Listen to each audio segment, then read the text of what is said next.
Buenas noches. Venimos caminando en todo este tiempo de la mano del Señor. Y a todos y cada uno en algún momento nos ha pasado que somos iguales o similares a Tomás. Y eso no solo fue Tomás, no solo somos nosotros, eso ha sido a través de la historia. Si nos vamos al Salmo 78:40, dice: ¿cuántas veces se rebelaron contra él en el desierto y se entristecieron en las soledades? Un pueblo que caminó de la mano del Señor. El desierto no es el lugar donde Dios prueba al hombre, sino el lugar donde el hombre prueba a Dios. Todo lo que el pueblo pedía, Dios se lo concedía. Y eso que estaban en el desierto. Dios estaba cuidando, protegiendo al pueblo y preparándolo para entrar en la tierra prometida. Aquello era como una historia de amor y protección. El pueblo tenía sed y Dios les daba agua. Tenían hambre y le daba de comer. La nube de día para protección y la columna de fuego de noche. El pueblo tentó y limitó a Dios. No limitó su poder, sino la fe de lo que él podía hacer. En un momento de sed, el pueblo de Israel cuestionó: ¿está pues Jehová entre nosotros o no? Y dice la Biblia que llamaron a aquel lugar Masá y Meribá, que significa tentar y pelear. ¿Ha llegado algún momento en tu vida donde, a pesar de lo que ya Dios ha hecho contigo, pones en duda si Dios está contigo y si puede obrar nuevamente a tu favor y comienzas a pelear? Miremos, esa era la actitud del pueblo de Israel. No era la primera vez que el pueblo de Israel se quejaba y tentaba a Dios. Frente al Mar Rojo, el pueblo se quejó y Dios le abrió el mar y los libró. Luego que cruzaron al otro lado, se quejaron por las aguas amargas y Dios les cambió las aguas amargas. O sea que fue una constante. Y en otra ocasión se quejaron por el maná y Dios le dio codornices. Ahora, es entendible que la mente humana se da fácilmente ante una dificultad y haya un cuestionamiento. Pero si alguien tiene paciencia, es nuestro Dios. A pesar de tus quejas, a pesar de tus incredulidades, Él continúa trabajando en tu vida, porque quiere culminar la obra que ha comenzado en ti. Quien lo limita eres tú. Desde el momento en que el pueblo se quejó, Dios dice: estos no entrarán en la tierra prometida. Imagínate llevar a un pueblo a la tierra prometida y que aún allí no vieran a Dios. Por eso ten claro, si no ves a Dios en tu desierto, menos lo verás en la bendición y la abundancia. El deseo de Dios es que cuando estés en la tierra prometida sepas quién te llevó y quién está contigo. En esta historia podemos ver que los milagros no necesariamente provocan la fe.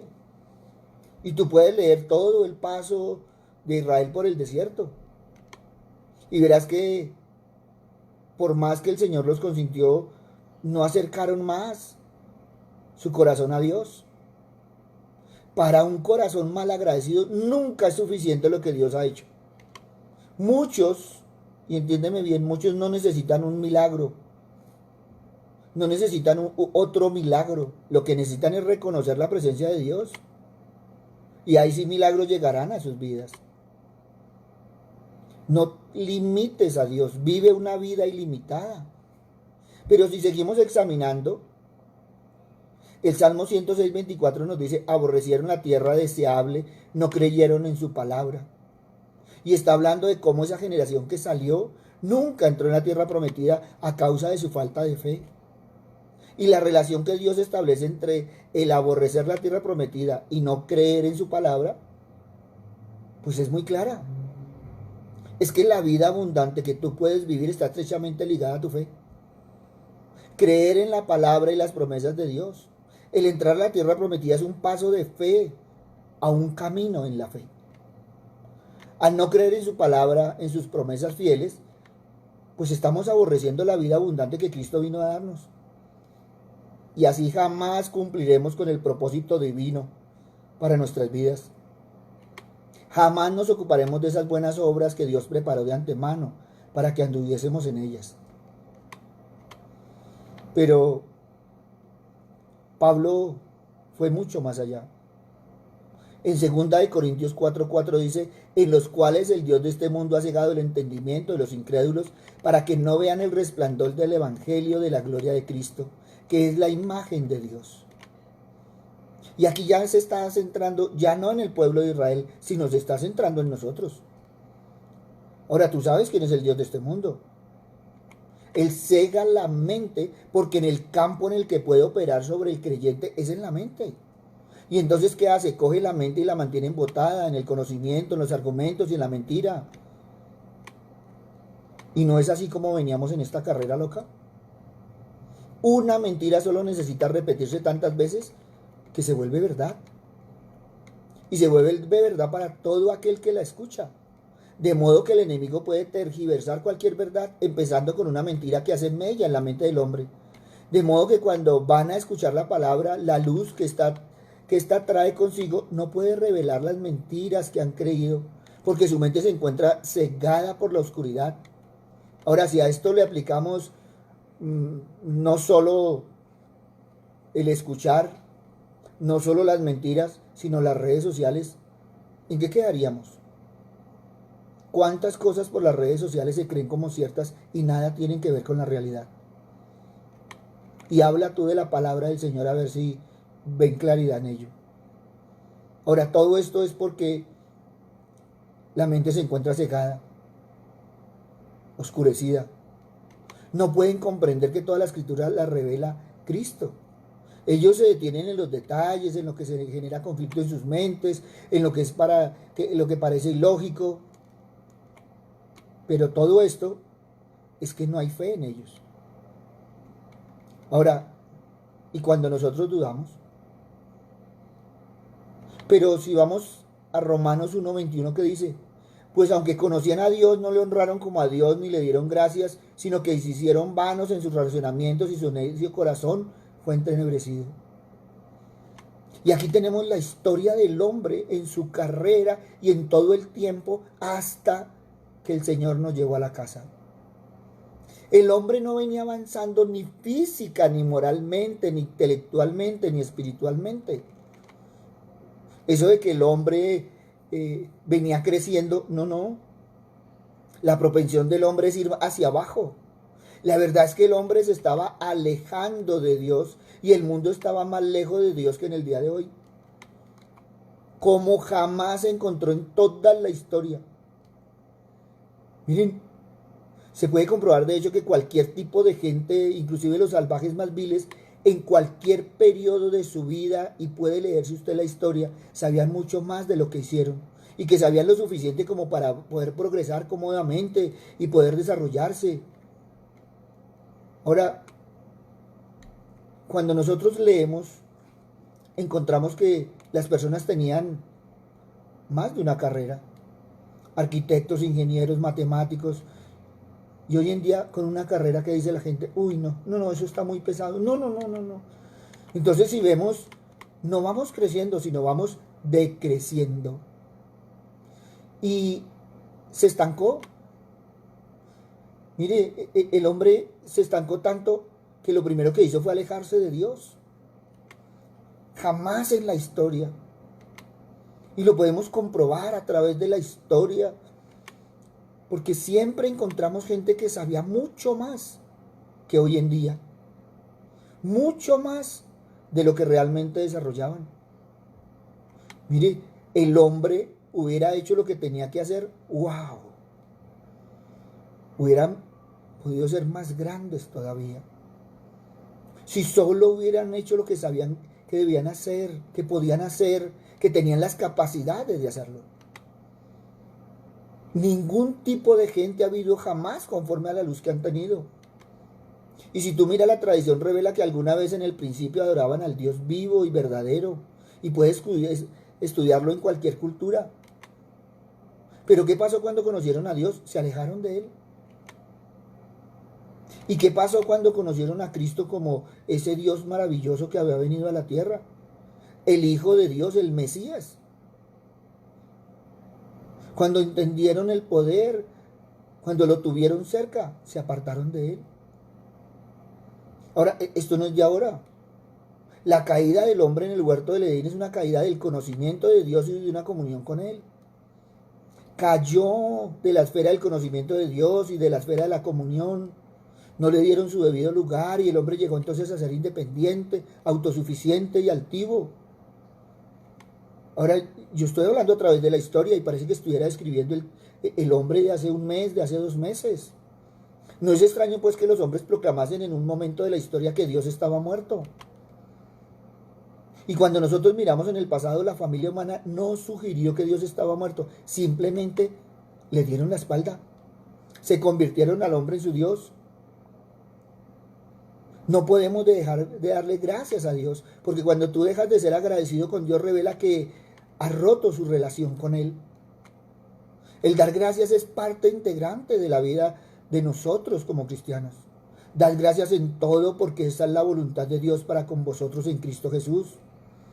La integridad constituye la ingratitud constituye uno de los pecados peores de la vida. Cuando el hombre rehúsa retener a Dios en sus pensamientos, entonces la vanidad llena el vacío. Y al ser descartado el Dios de la creación, el hombre empieza a imaginar toda clase de filosofías en cuanto a la creación del mundo, en cuanto a su proceder.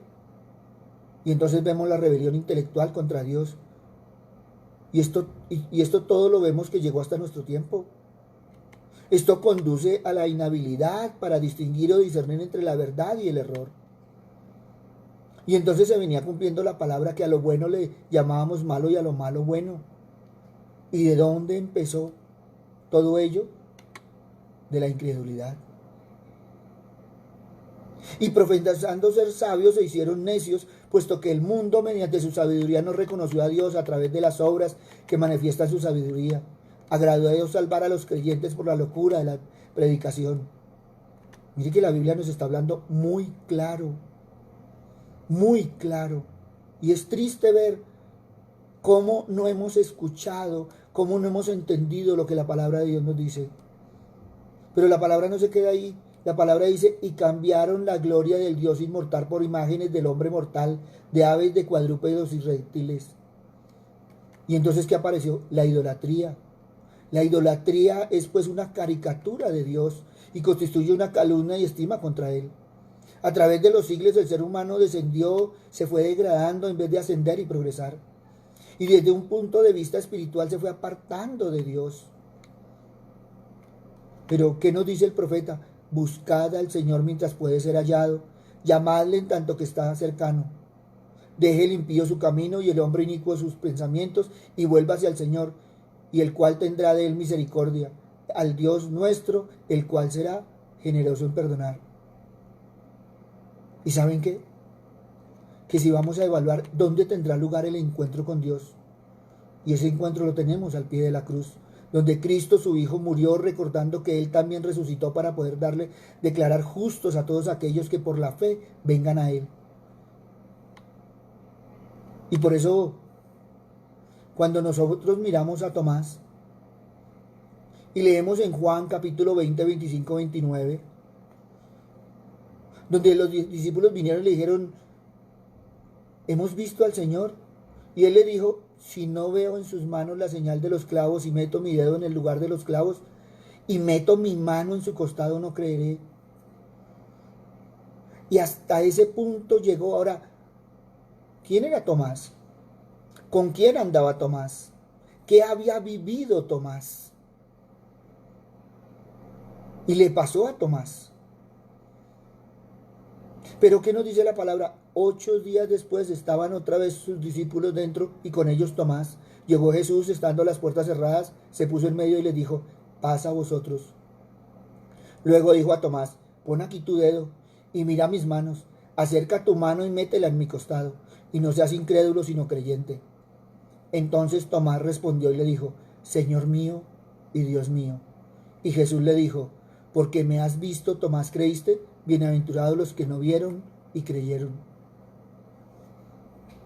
Por lo tanto, si le pasó a Tomás, que estaba con el más grande, ¿cuánto más le ha pasado al mundo? Pero evalúa si realmente tú eres escéptico. ¿Tienes la suficiente evidencia como para creer? pero no crees. O sea que tú eres como Tomás, que teniendo la suficiente evidencia para creer no creyó. Pero ¿sabe cuál fue la diferencia? Que a pesar de no creer, a pesar de dudar, siguió reuniéndose con los otros discípulos. Por eso es que si tú vas a crecer espiritualmente tendrás que reunirte, tener relaciones con los otros creyentes para poder crecer espiritualmente. Vas a tener que compartir lo que aprende de la palabra de Dios. Por eso en Hebreos dice que no dejemos de reunirnos como algunos tienen por costumbre. Muchos han dicho que cerraron las iglesias, que cerraron los templos. Mentiras. Cerraron los edificios, cerraron los lugares, pero los templos están abiertos, porque la palabra del Señor dice que tú eres templo del Espíritu Santo. Las iglesias están abiertas porque la palabra dice que tú y yo somos iglesia. Por lo tanto que tenemos que tener muy claro que a pesar de que patinamos en la fe, no debemos dudar. Muchas veces estamos buscando los milagros del Señor. Debemos de ir al Señor, que es el que realmente hace los milagros. Por eso la palabra nos advierte que no nos dejemos de reunir como algunos tienen por costumbre. Y entonces algunos dieron vacaciones de todo. Y lo que la palabra nos quiere decir es que al permanecer juntos los creyentes crecemos en madurez espiritual. ¿Tú quieres crecer en madurez espiritual? Empieza a contactarte. Empieza a hablar más de Dios, a buscarle más. Hoy en día hay quienes dicen, si solamente le pudiera ver, si solo le pudiera tocar, entonces sí creería. ¿Y saben qué? El problema no se halla en la falta de evidencia disponible sobre la muerte y la resurrección de Jesús. El problema está en tu corazón. El problema está en el corazón humano. Y tenlo por seguro que Dios satisfará la duda sincera de un ser humano. Pero ¿saben qué? Jamás, y escúchalo bien, jamás se ocupará de las dudas falsas que son en realidad un pretexto. Y lo que mucha gente coloca hoy en día en su caminar son pretextos. Tomás dudó de la resurrección del Señor, pero no dudó del Señor. Sin embargo, se seguía reuniendo, sin embargo, estaba con ellos. Por eso tenemos que mirar, porque muchos dicen que no les es posible creer en la Biblia. Dicen que su problema es intelectual.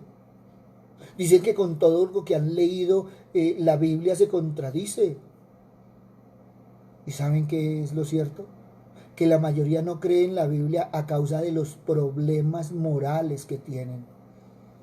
A la mayoría de las personas no le agrada el carácter tajante y absoluto de los principios morales de la Biblia. Hemos perdido los valores. Pero ¿saben qué? Dios siempre hace frente a las dudas del escéptico, que es sincero. Si tu duda es sincera, créeme que el Señor te la va a contestar. Y te la va a contestar de la forma que menos piensa. Pero si no es sincera, no te preocupes, que esa duda seguirá siendo pretexto tuyo. Por eso tenemos que evaluar muy bien. Porque nunca encontrará usted un testimonio más completo en cuanto a Jesús que el que fue expresado por Tomás. Y Jesús escucha de Tomás la confesión más grande que se puede encontrar en las Escrituras. Recuerda que Tomás era un judío. Y Jesús le oye decir, Señor mío y Dios mío. Él estaba expresando que había llegado al punto culminante. Palabras de un escéptico salen de su boca. Son palabras de Tomás.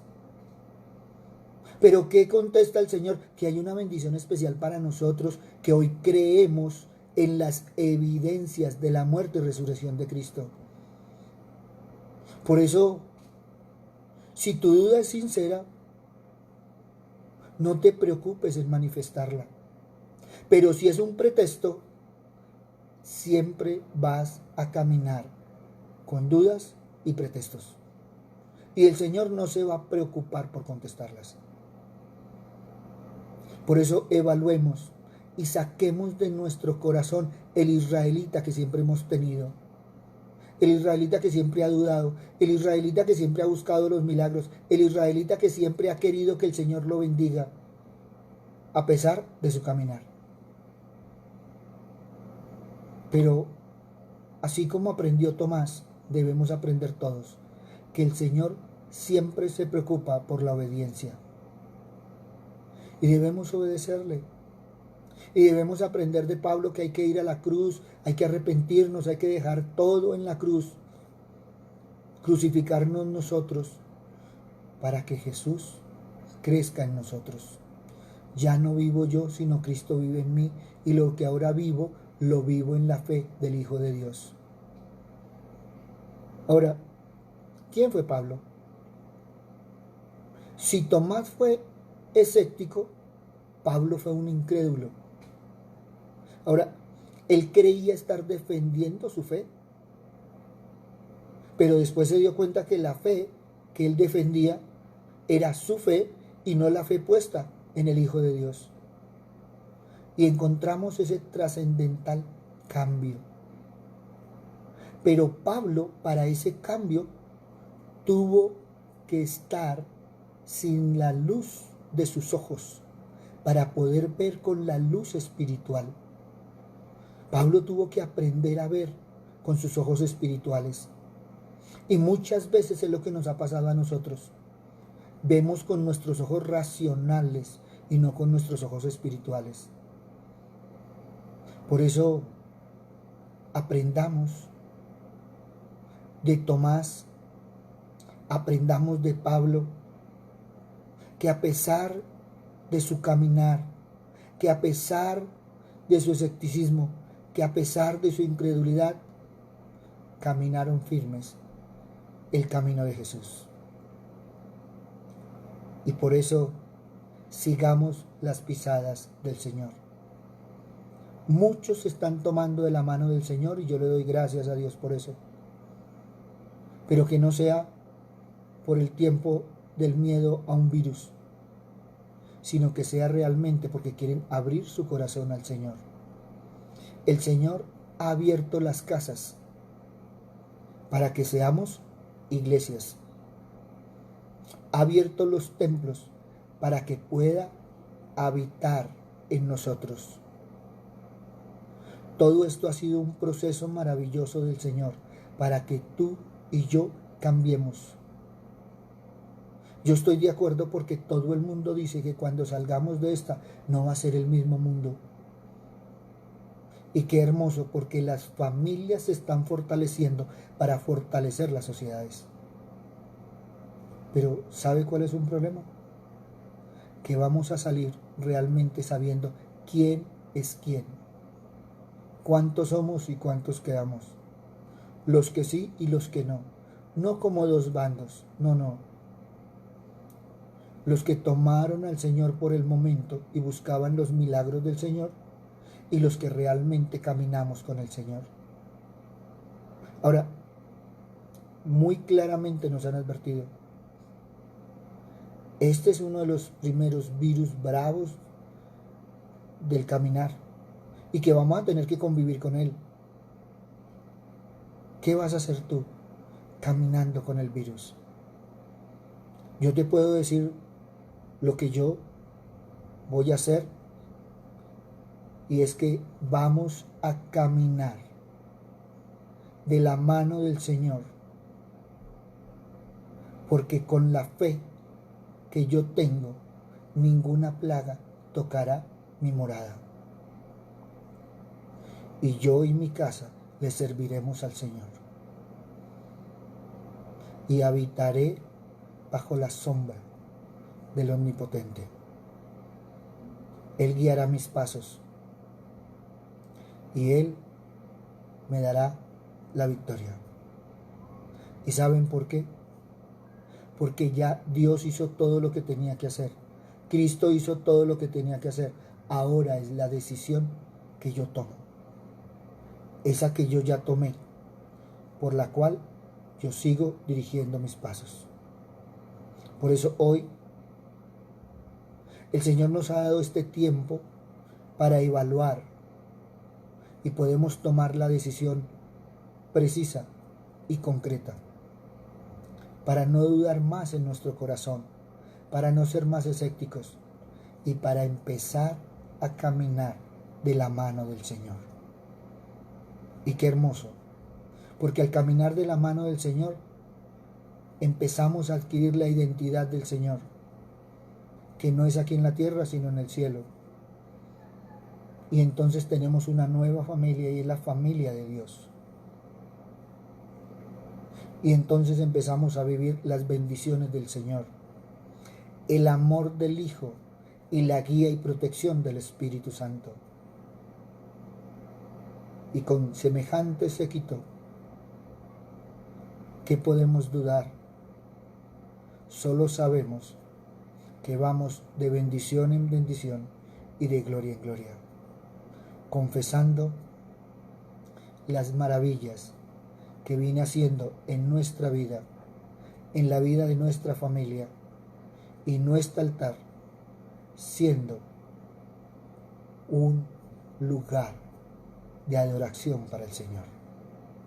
Por eso pidámosle al Señor que día a día vaya transformando nuestros corazones, que día a día seamos personas diferentes, que cuando salgamos llenos de victoria, con pasos firmes y con el estandarte de la palabra del Señor, no solo en nuestros labios, no solo en nuestro pensamiento, sino también en nuestro caminar.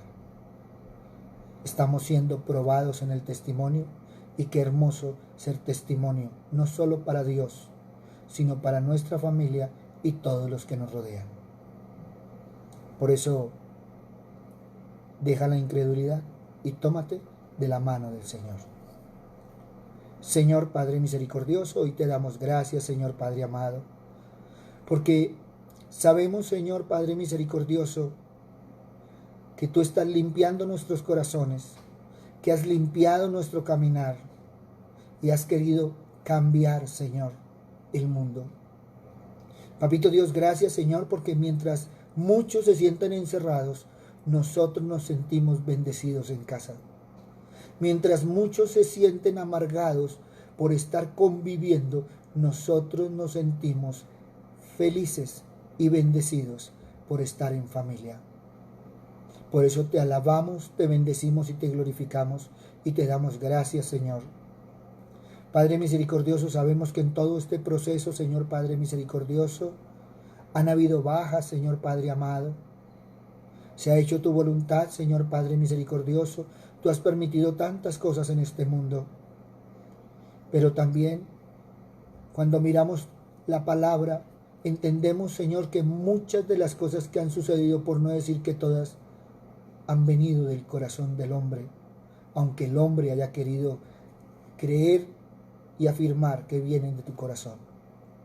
Por eso, Padre misericordioso, hoy te pedimos, Señor, por la humanidad, Padre amado, porque esta humanidad en esa carrera loca, Señor Padre misericordioso, estaba atropellando tantas cosas, entre esas tu creación. Por eso, Padre misericordioso, hoy sabemos, Señor Padre amado, que tú tienes el control, Señor, de todo lo que está sucediendo en el mundo. Te pedimos, Señor Padre misericordioso, por aquellos países, Señor, que no han hecho caso, Señor Padre misericordioso, que no han sido prudentes, Señor, y no han tenido la sabiduría, Señor, para aplicar los controles y protocolos, Señor Padre amado. Tú nos has dado el proceso más hermoso, Señor Padre misericordioso, pero ellos no lo han querido escuchar, Señor. Por eso hemos visto, Señor, cómo la muerte se campea, Señor Padre misericordioso, cómo la hambruna, Señor Padre bondadoso, está haciendo sus estragos, Padre amado. Te pedimos, Señor Padre misericordioso, para que ellos, Señor, puedan doblegar su corazón, Señor, mirar, Señor Padre misericordioso, los errores que se han cometido, se puedan arrepentir y venir a ti, Padre amado. Gracias, Padre bueno, porque sabemos, Padre misericordioso, que nosotros estamos contigo y estamos de tu mano, Señor. Papito Dios, También sabemos, Señor Padre misericordioso, que muchos de los que empezaron no han terminado, Señor Padre misericordioso, pero que eso es bíblico, Señor, porque muchos de los que salieron a Egipto no entraron a la tierra prometida. Pero nada de lo que ha sucedido, Señor, sabemos, Padre misericordioso, que ha sido por ti, sino ha sido por el comportamiento humano. Por eso, Padre bueno, hoy los ponemos en tus manos, Señor Padre misericordioso, sabiendo, Señor, que nosotros llevamos la palabra hasta el oído, pero tú la llevas del oído hasta el corazón, Señor. Haz, Señor Padre misericordioso, que abran sus corazones, que entiendan la palabra y empiecen a buscarte, Señor. Gracias, Padre bueno, por todas y cada una de las familias, Señor, porque tú estás restaurando familias, Señor, restaurando matrimonios, Señor, restaurando relaciones, Señor, de padres, hijos, Señor Padre misericordioso. Sabemos, Señor, que todo esto ha sido obra tuya, Padre amado, que tú has tomado, Señor Padre misericordioso, el control, Señor, para fortalecer las familias. Por eso te alabamos, te bendecimos y te glorificamos y te damos gracias, Señor. Todo esto en el nombre de Cristo Jesús, para gloria y alabanza tuya. Amén y amén. Buenas noches para todos. Les habló el pastor Walter Bernal de la Iglesia Su Gloria en mi Bogotá. Un abrazo, muchas bendiciones y ya no seas como Tomás. El Señor les bendiga y les guarde y podamos evaluar, Señor Padre Santo, todo el caminar que llevamos para que seamos hombres y mujeres llenos de las ricas bendiciones del Padre, del amor que nos da su Hijo y de la guía y protección que nos da el Espíritu Santo. Un abrazo y el Señor les bendiga.